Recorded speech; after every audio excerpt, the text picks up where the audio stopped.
Drama serial गुलाम बादशाह सुंदरी में बादशाह सुंदरी को जहांदाद के साथ जाते हुए देख लेता है और वो उसको अपने घर की तरफ लेकर जाता है और बादशाह के दिल में यही सब चल रहा होता है, इसीलिए वो अपनी मेहंदी की रस्म भी करने से इनकार कर देता है। और वो जब अपने घर जाता है तो सुंदरी की तलाश में होता है, जबकि जहांदाद उसको अंदर जाने नहीं देता।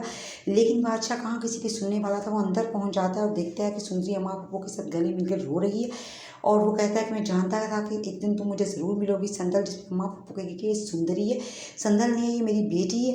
बादशाह कहेगा कि अम्मा पप्पू मुझे क्या पता था कि मुझे आपके पास मिलेगी, मैं तो सारा जहान में इसे ढूंढता रहा, अब मैं इसे कहीं नहीं जाने दूंगा। जिस पे सुंदरी कहेगी कि मैं सिर्फ गुलाम की हूँ और उसकी और मेरी शादी होने वाली है। जिस पे बादशाह कहेगा कि वो ये नहीं जानता होगा कि तुम वही लड़की हो जिसे मैं पसंद करता था। सुंदरी कहेगी कि गुलाम ये सब कुछ जानता है।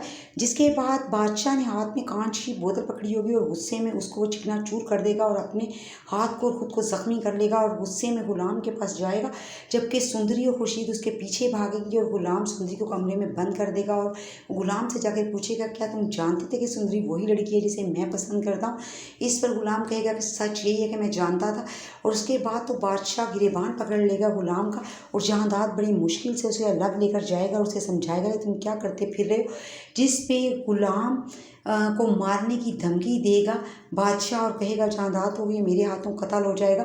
और वो कुछ दिनों के बाद जाता है गुलाम के पास अपने बंदे लेकर, उस पर हमला कर देता है। और फिर गुलाम के बंदे भी जब बादशाह पे हमला करने लगते हैं तो वो आगे खड़ा होता है और कहता है कि मेरे होते हुए कोई बादशाह का बाल भी फीका नहीं कर सकता, क्योंकि बादशाह को मारने के लिए मेरी लाश पर से गुजरना होगा।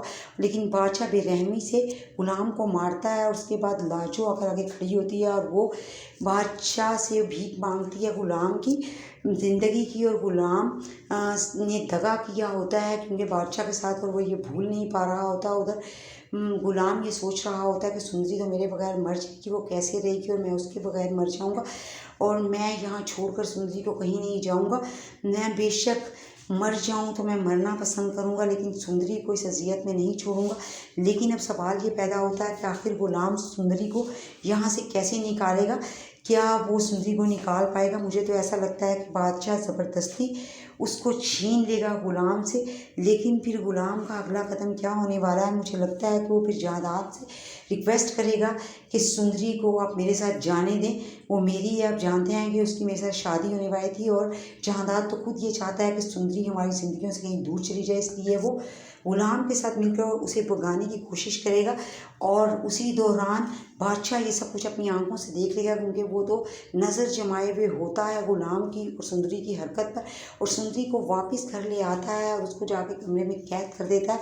अब गुलाम ये सोचता है कि आखिर वो ऐसा क्या करे कि वो बादशाह के चुंगल से सुंदरी को छुड़वा ले। अब व्यूवर्स आप बताएं कि क्या गुलाम और सुंदरी के रास्ते जुदा हो जाएंगे या फिर सुंदरी खुद कुछ करने वाली है वहाँ से निकलने के लिए। वीडियो पसंद आई हो तो वीडियो को लाइक करें, शेयर करें और मेरे चैनल को सब्सक्राइब करें।